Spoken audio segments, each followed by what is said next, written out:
Hey, good morning. It's March 7th, 2020, and welcome back to Recovering Through Highness. And since we titled this thing Recovering Through Highness, I wanted to spend a little bit of time today talking about the differences between chemical abuse and behavioral disorders. And there's a lot of confusion that some people have between obsessive compulsive disorders and what we're going to actually talk about today, which is impulse control disorders. And obsessive compulsive disorders have patterns of unreasonable thoughts and fears, which are the obsessions, that lead you to do repetitive behaviors, which are the compulsions.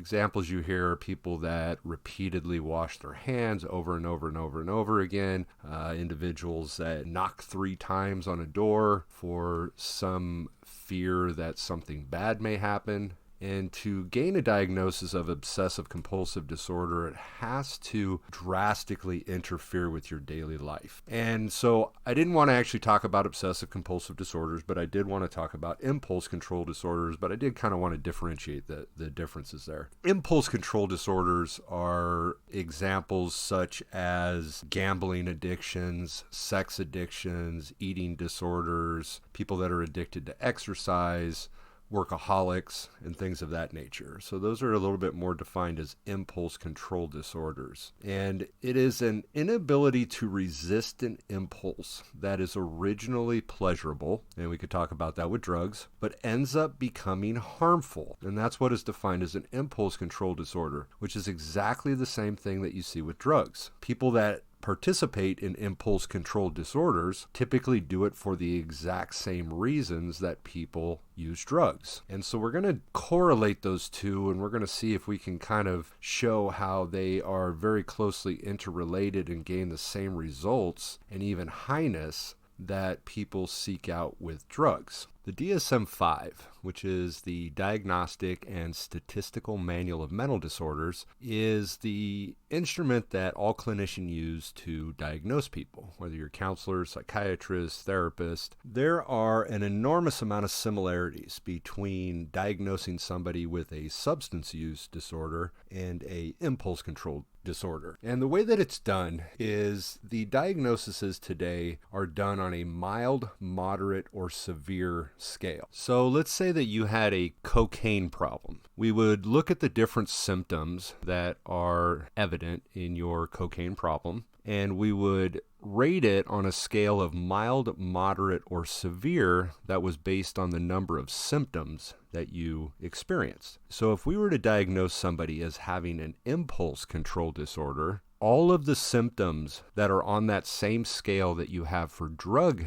abuse are available on the impulse control disorder, with the exception of one. And that one thing that is not on there in those two different disorders are tissue dependence. So with drug abuse, you may have a tissue dependence as a result of the drug, whereas an impulse control disorder you would not. Obviously, there's no tissue dependence as a result of gambling. But if we were to look at gambling, there is tolerance, and so as people begin gambling and they do more and more of it, they naturally will increase their bets because they want more and more results. There's an obsession that can result from impulse control disorders. So when people are not gambling, they're constantly thinking about it. Another symptom that you find in substance abuse is people that are giving up family and friends for their use. Similar thing can happen for gamblers, that they spend more time at the casinos gambling and no longer hanging out with family or friends. Financial difficulties. Obviously with gamblers, they may end up giving up their cars, their house, and everything. Now I want to look at the physiological similarities between impulse control disorders and chemical abuse. And I want to use the example of exercise. So heroin, which is a semi-synthetic opiate, and this derives from morphine, which is one of the chemicals that's extracted from the opium poppy. And what these chemicals do is they mimic our own endogenous opioids, such as endorphins and enkephalins. Now, from a drug-induced state with things such as heroin, which we'll define as an exogenous opiate, this actually acts inhibitory by suppressing or reducing the firing of the message of pain, which is transmitted by another neurotransmitter that's called substance P. Now, Both are endogenous opioids, such as the neurotransmitters I had mentioned of endorphins and enkephalins, and there's also another one that's called dynorphins, as well as our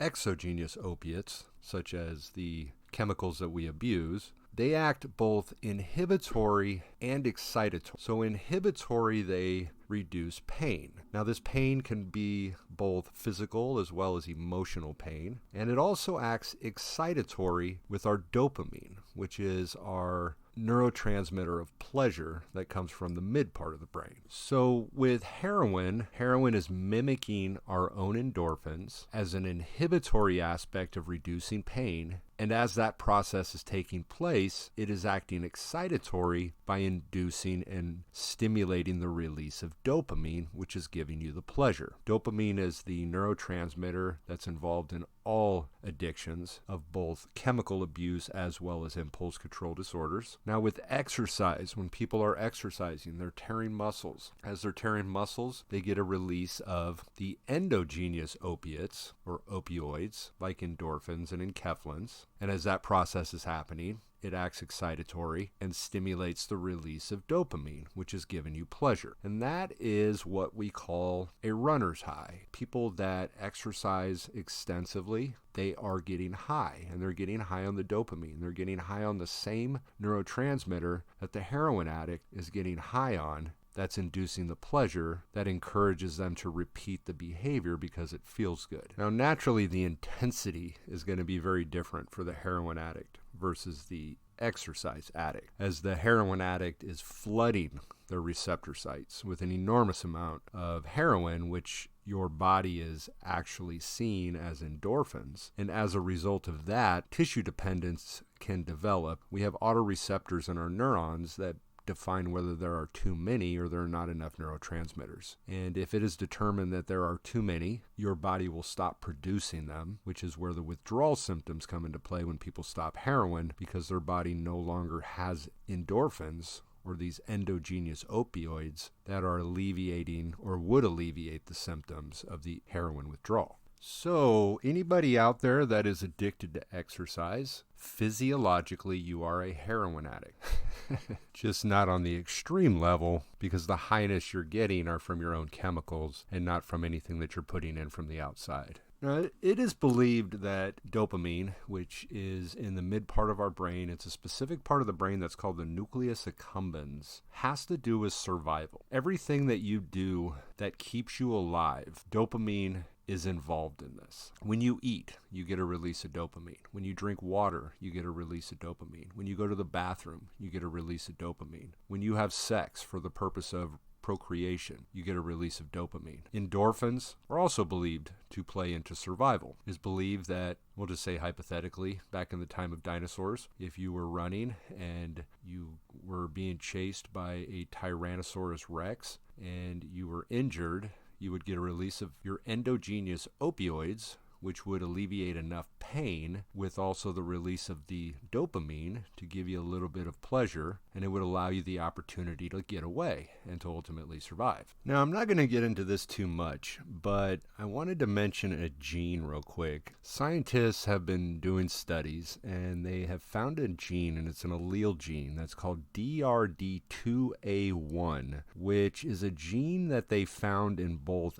alcoholics and people that are addicted to gambling. And so there may be some commonality there. And DRD2A1 allele gene does have its greatest effects on dopamine, which again is the neurotransmitter that is involved in the repetitive behaviors. It feels good, let's keep doing it. Now, when we talked about exercise and we talked about heroin or our exogenous opioids that people abuse, we're talking about central nervous system depressants. And so they do depress the central nervous system, and in the aspect of heroin and the other opioids that people abuse, it is depressing pain primarily. Now, a lot of compulsive behaviors that people get into are much closer related to stimulant type effects, and so they're stimulating the central nervous system. And so I want to talk about that a little bit with a couple of other compulsive behaviors. And one of them is shopping, and another one is hoarding. And there are similarities between these two. The main commonality between those two is that they both define themselves by what they have. It's not about who they are, but it's what they have. And both compulsive shoppers and hoarders, one of the major reasons why these people become this is to alleviate depression. And a compulsive shopper gets the highest level of excitement right before deciding to purchase an item. Another reason that a lot of people become compulsive shoppers is because of what they get from being a compulsive shopper. They go into a store, there's no judgment. The people that are working there want them to purchase it, so they're treated nicely, they're treated respectfully. And the greatest thing about compulsive shoppers in terms of describing the relief of bad feelings that they have is they describe their high as something that's very similar to cocaine. So cocaine is defined as a central nervous system stimulant, which is very similar to methamphetamine, which was my drug of choice. The biggest difference between cocaine and methamphetamine is the speed at which cocaine is metabolized. One of the commonalities between the two is the neurotransmitters that are affected. There's epinephrine, which has to do with physical energy. So epinephrine is a neurotransmitter, while as a hormone we call it adrenaline. There's norepinephrine, which has a lot to do with mental energy, and serotonin, which has a lot to do with our emotional stability. And then we also have dopamine, which again is the same neurotransmitter that we continue to repeat. So if we were to put some similarities between the two, just prior to making that purchase, the individual has a boost of energy, which is the epinephrine. They're highly focused, which is the norepinephrine. They're happy because they're about to buy it, which may play into the serotonin. And they have that boost of pleasure once they say, I'll take it, which comes from the dopamine. The reason that compulsive shopping is much more closely related to cocaine versus methamphetamine is because of the speed of metabolism. So with cocaine, your body metabolizes it very quickly and the high doesn't last very long, which is very similar to the compulsive shopper. By the time they walk out of the store, they're in need of going to find another store to purchase another item so they can go through the same process. Now, we can relate some of the impulse control disorders together. If we went back to exercise, we have examples such as cutters or the burners who are seeking the release of endorphins for that release of dopamine to give you the pleasure. I always used to think about examples of getting tattoos. Now, I have many tattoos, but at the same time, I am not somebody that repeatedly gets tattoos, although we definitely can define the fine line between pain and pleasure. Now, I had mentioned in the beginning of this episode that compulsive behaviors and substance abuse have a lot of similarities in terms of why people do these things. So what are some of these things? Well, one of them being to avoid. A lot of people start drugs to avoid feeling, which is also one of the main reasons why a lot of people get started on compulsive behaviors. It helps them avoid feelings. It helps them avoid situations. It helps them avoid difficulties in life. One example we could use would be workaholics, people that are compulsive at working. One main reason why a lot of people fall into this is for that exact reason. They don't want to feel. They don't want to deal with the normal stressors of life, although they think that they are out doing something that's important and something good, although they end up losing families, they lose spouses, they lose friends, but they also get high by overworking. Another reason why a lot of people abuse substances, and in some cases also get into compulsive behaviors, is because of low self-esteem. They think very poorly of themselves. An example of that is the sex addict. Studies have shown that people that usually get addicted to sex have very low self-esteem. And one of the greatest examples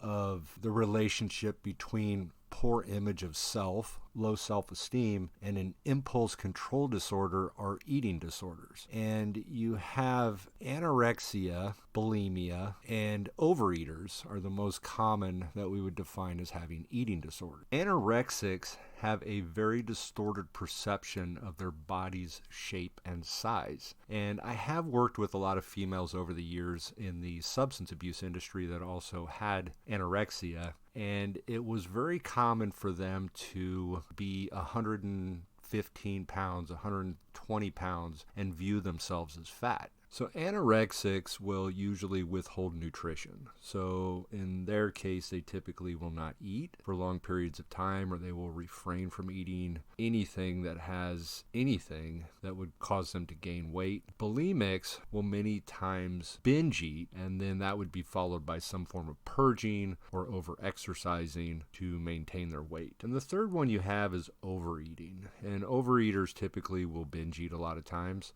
and they will not purge. And so a lot of times the overeaters will be obese. And again, a lot of them do this for similar reasons. A lot of times the overeaters will many times just give up on life. The bulimics and the anorexics are ultimately attempting to maintain their weight and stay at a low weight in different directions, but ultimately, usually because of low self-esteem, low confidence, not thinking they're beautiful, thinking they're overweight, which many times is a distorted image. But all of them, whether you're talking about the overeaters that ate food to comfort themselves, deal with their problems, they all did it originally and found it to be pleasurable and ended up becoming harmful. So all of these different behaviors that we've talked about, and when we're comparing them to substance abuse, the reasons why people started doing them were the same. Now the consequences can be very different. When we're using substances, we are many times killing brain cells, and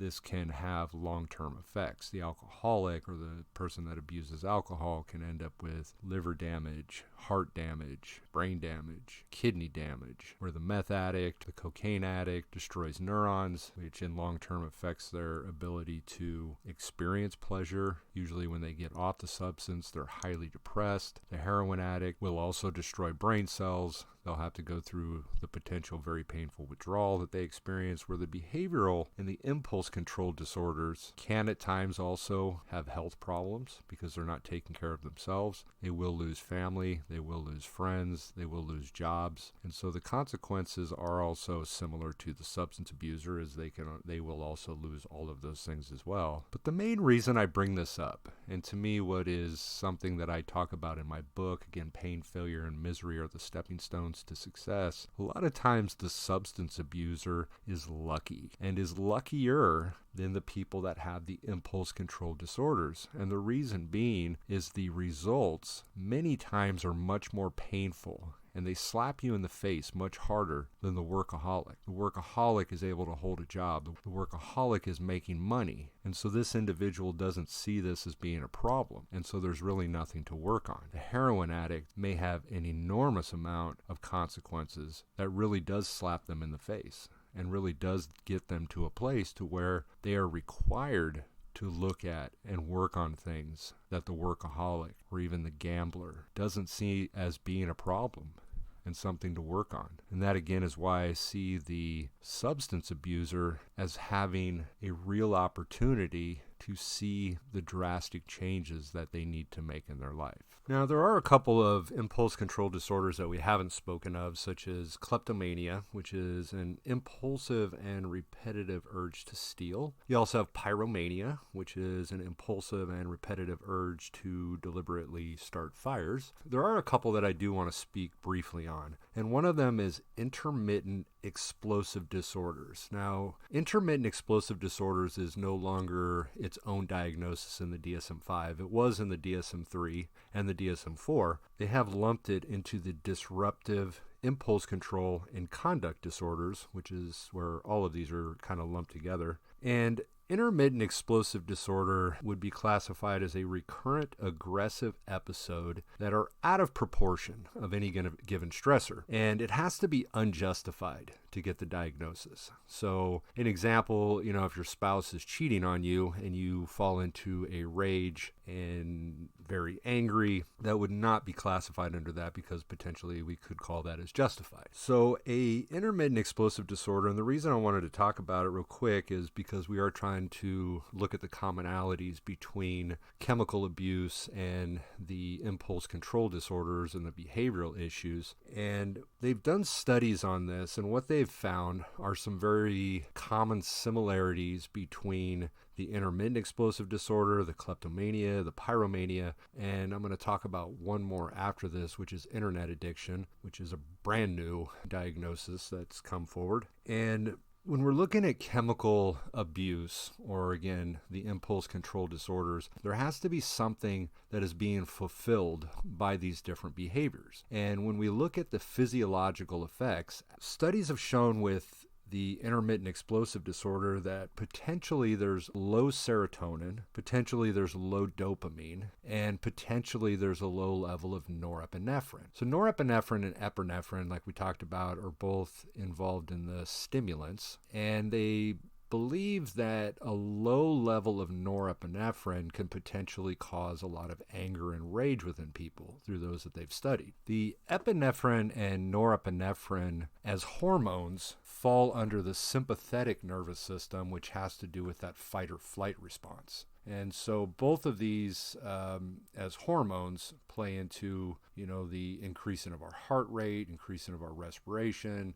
So when people get extremely angry, or they get very aggressive, they get rageful and potentially violent, there is going to be some release of dopamine in the stimulating aspect, a release of serotonin to lift the mood, the stimulating release of norepinephrine, those hormones getting kicked in, the heart rate going up. And as we defined before about impulse control disorders, it has to have been pleasurable at some point in time. But as time goes on, it no longer becomes pleasurable, which is exactly what we're talking about when we're looking at drug use. Drug use is fun when you choose to do it, but when you have to do it, they're no longer fun. I used methamphetamine because it gave me pleasure, it gave me energy, it gave me focus, made me feel good. As time went on, it got to a point to where I was no longer feeling good or pleasurable from it. I was just doing it to maintain. And so intermittent explosive disorders, kleptomania, pyromania, all of these will kick in adrenaline. They'll kick in an initial moment of pleasure, some kind of drive that's going to get them to want to repeat that behavior. So the last impulse control disorder that I want to talk about is internet addiction. And familiarizing yourself with the signs and symptoms of internet addiction can help you determine if you potentially have a problem.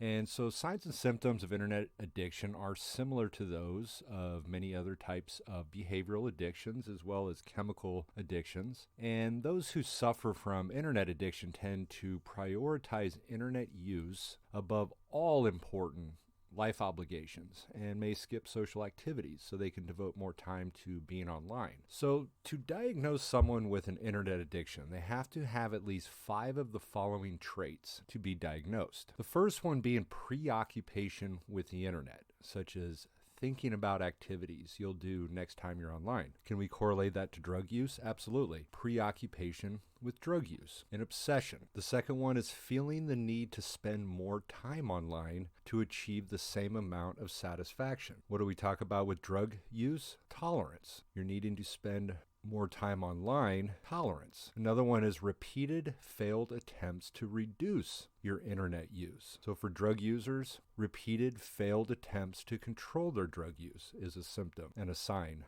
of drug abuse. The next one is feelings of irritability, depression, and moodiness when internet use is limited. That sounds very similar to withdrawal symptoms from drug use. Using the internet for longer periods of time than intended. Using drugs for long periods of time than intended. Another one is putting a job or a relationship at risk so you can use the internet. Another one is lying about the amount of time that you spend online. Relying on the internet to regulate or improve your mood. Being defensive about the amount of time you spend online. You could potentially have carpal tunnel syndrome, neck and back pain, headaches, insomnia, and sleep disturbances. You've declined in personal hygiene, weight loss due to skipping meals so you can be online instead, weight gain due to sitting for long periods of time. a loss of pleasure or boredom with real life activities, a loss of sense of time when using the internet. All of a sudden you're getting online and the next thing you know, it's 10 hours later. Missing appointments, missing work, missing school due to using the internet.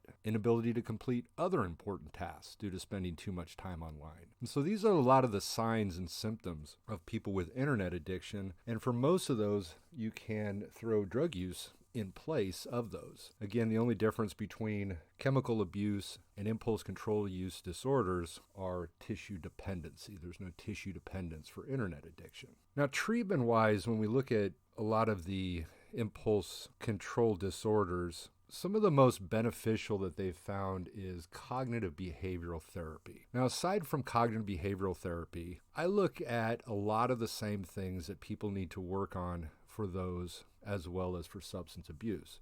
And some of those being learning how to be socially productive, learning about self-esteem, learning to love yourself, learning to care about yourself, looking at what's really important in life, identifying your morals, identifying who you are as a person and being you and not being somebody else. One of the common things with internet addiction is that a lot of people utilize it to avoid having to have real friends. You can have online friends, the Facebook, other social media. And so part of becoming a part of life is to interact with the world, be a part of the world, defining a purpose. And all of these are very similar to whether you're talking about chemical abuse or behavioral abuse. There's a lot of things we haven't talked about with this, but this was really kind of something that I just wanted to introduce because, again, most people out there have issues. Everybody out there seems to have something that they're a little more compulsive with than other things. And like I had mentioned before with